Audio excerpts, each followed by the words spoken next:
do a joke to follow on, but I'm not as dirty. So basically, sex with me is like basically a conveyor belt. You just do it, get it over with, and just thankful that you're alive at the end of it. Are we ready for our third act? Yep. Oh, that's not even good enough. It's not even good enough, people. Are we ready for our third act? There we go. So start clapping. Start cheering. And the first time is Sarah Mason.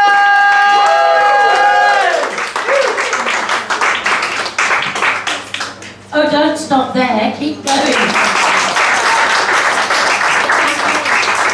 Those chips look amazing. Oh, thank you. They've got very fresh, darling. Crème fraîche, oui. Very, very posh. So, people often say to me, are you Jerry Hall's mum? Jerry Hall's mum. I'd love to be Jerry Hall. I'd love her wardrobe. Do you know she's got a separate house to keep it in? 2 houses side by side in Richmond. Must be a bit inconvenient, dead of night, middle of winter, having to nip next door every time you need a clean set of undies. I'd love her money. £15 million, not dollars. But, yeah, there's one thing I can't stand. It's her taste in men. Rupert Murdoch. Would you like to wake up next to him? No, nor would I. Would you like to wake up next to him? You're gay. Then you definitely wouldn't, right? Probably not. Would you like to wake up next to Rupert? No, he is rich. He is rich. I mean, I think we know that Jerry Hall doesn't do poor, does she? Give me a cheer if you are or have ever been poor. So Jerry Hall would never fuck you. But look around you. There are plenty of others who would.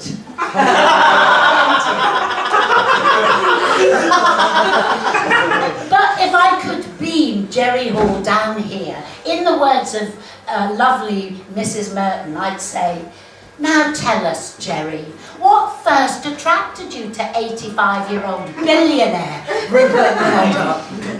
We know, don't we? It wasn't his blue eyes or his stunning physique. Jerry Hall doesn't... Jerry Hall, what the fuck? I don't know what I'm saying. Half a glass of wine, I'm pissed. Jerry Hall doesn't do poor, as we said. I don't do rich. I mean, I came from a very middle-class home, but I have it in my head that if a man is rich, he'll want to own me, and he'll want me to be his fashion accessory, and that's not what I want. I want him to be my fashion accessory. Am I right, ladies? Yeah. Totally right. So, gentlemen, just, learn it here. If you want someone to comfort your bed, someone to cook you lovely meals, to do your washing, you better let her make all the decisions. She gets to choose the holiday, the colour of the car, the house. I'm right, aren't I? Yeah. I'm right. So I heard a sort of sardonic laugh there. You're young, you don't believe me.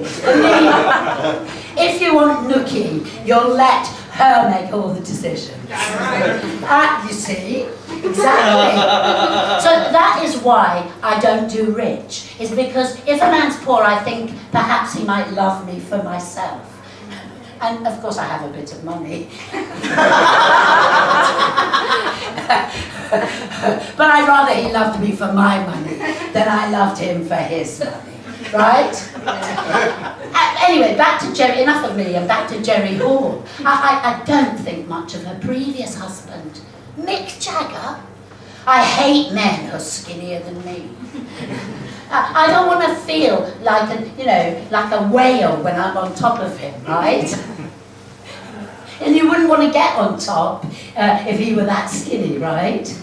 Right, she agrees with me. What? She gets it. She gets it. Yeah. Oh, it's all right. I mean, I can't imagine how Jerry ever had sex with Mick Jagger. Imagine having to suck off a man who can't get no satisfaction. You'd get cramp in your cheek. Or repetitive strain injury in your tongue. So, I'm writing a new show with my girlfriend, with my friend. It's called Blondes on Bicycles. And we're exploring what it is to be blonde. And the bicycle is apparently a metaphor for life. But that's deep and meaningful, and it goes right over my head because I'm blonde. I'm not a natural blonde, though. No, it comes out of a bottle.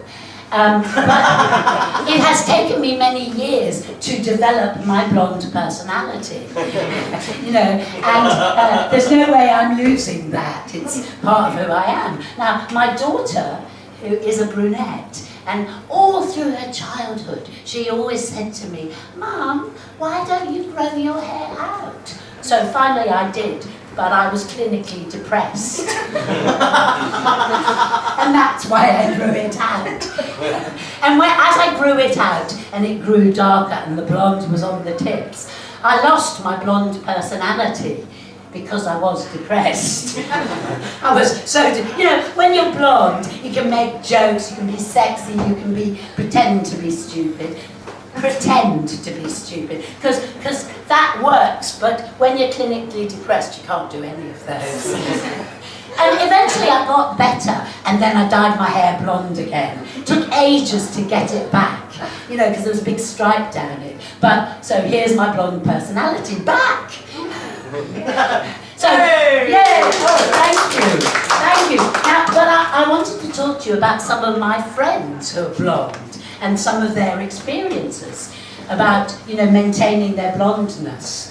My friend Ginny, she rang me up to tell me that she'd had her jaws wired together because she's quite overweight, well, very overweight. And she said it was great because now she couldn't eat anything and she was losing lots of weight. But she had this wire sticking out of her chin, and she had to put a cork on it. She did, and she walked around with a little cork. But she lost tons of, she talked to people like this. But then she discovered that she could have McDonald's milkshakes through a straw. And that kind of defeated the whole object. You know, so she only wanted, she wanted to lose weight to go with her blonde personality. Oh.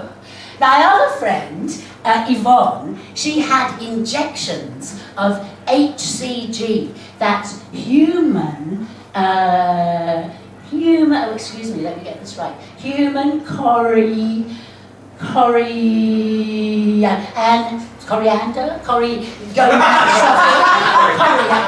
gonotrophic, it's, well, to the layperson, it's pregnant woman's urine. So she had to go to the doctor every day and be injected with a pregnant woman's urine. I mean, what I wonder is, where did they get the urine? I mean, is that a thing? Selling your urine if you're pregnant? When I was pregnant, no one offered me any money for mine. But in my fantasy, I imagine that outside all the antenatal clinics, there might be a little man or a little woman, you know, like a drug dealer, saying, "Hello, darling, do you want to make a bit of money while you're pregnant? It's not sex, it's completely above board, love. £20, I'll pay you £20 a pint for your piss. £40 a litre. And if you can do, you know, 1.5 litre, that's 60 knicker. 60 knicker, that's a pun. Knicker, piss. You know, not very good one, sorry. Oops. But actually, I don't think she ever lost very much weight, which was a bit of a shame. This is all true, by the way. Now, my other friend, Karina, who later became a lesbian, she went...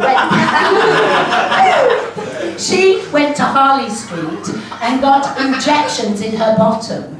And the doctor said to her, as he was giving her the injection, he said, "Oh yes, you do need to lose weight, I can see." How rude! Don't you think? That's horrible. Horrible. And they gave her Lasix, which is a strong diuretic, and she had to pee so badly that she couldn't even wait till she got to the tube station. She had to nip into a local restaurant and order a cup of coffee and a bun so that she could use the toilet. Defeated. The object defeated. Karina is now a lesbian, and she's very, very slim, and she's not a blonde anymore, she's brunette. So I'm sure there's a message there, but I think it's gone straight over my head. I'm blonde, you know. So I don't quite get them.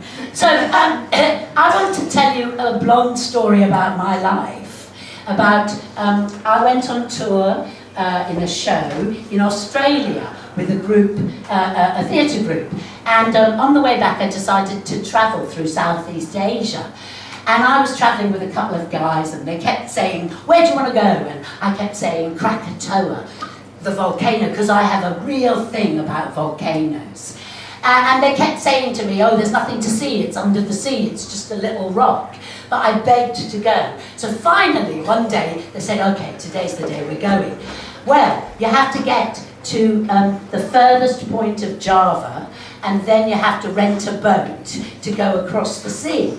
And when we got there, the 2 days I picked to go there, the man who runs the Krakatoa Beach Hotel said, "Well, you have chosen good time, for she is in eruption now.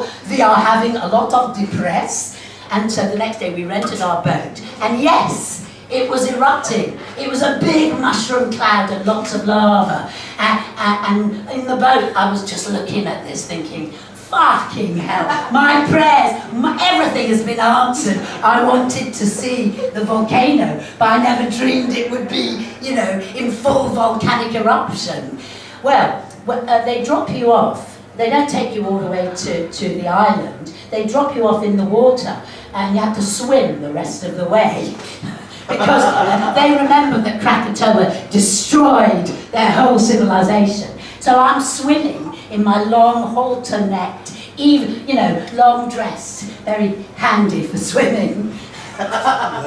We get there, and you have to climb up the volcano. So I climb up, and you know, after a long, arduous, very hot climb, we came to a plateau. And that's when I realised you had to climb another mountain to get right down in the crater. And I thought, fuck this, I'm going to go and get a tan. I'm just going to, you know, I've seen it, I've seen the cloud, I don't need to climb in the crater. I'll just go and have a tan and a swim. Maybe I'll have a little sandwich, swim back to the boat. Well, the three who were left, they climbed into the crater. It went whoosh! They ran for their fucking lives. They did. And they came running down the hill, covered in black soot, black volcanic ash. One of them had glasses, he took them off, and he had little white eyes like sooty. And I thought, yay, thank God I'm blonde. I mean, thank God I'm blonde. You don't need to climb right down into the crater for the volcanic, do you? No. And so I had the last laugh after all. All right, I'll leave you on one more joke. That's all new material, so, you know, it needs some work. So my last joke is, which came first, the chicken or the egg? Actually, the cock came first. And about the chicken, she was upset because she thought that was very inconsiderate of him. Especially after she discovered that she was with egg. And then egg, when he was born, he was upset because he only ever got laid once. And it took him 10 minutes to get hard. And then only his mother ever sat on his face. Thank you. You've been very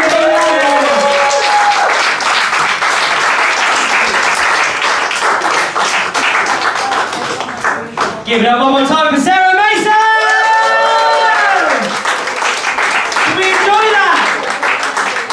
It's kind of funny because my mum was actually part of the blondes who rode the bike with Sarah, and we're still trying to discover my biological father. So, yeah. But did we enjoy the first reaction you saw tonight? You saw Paul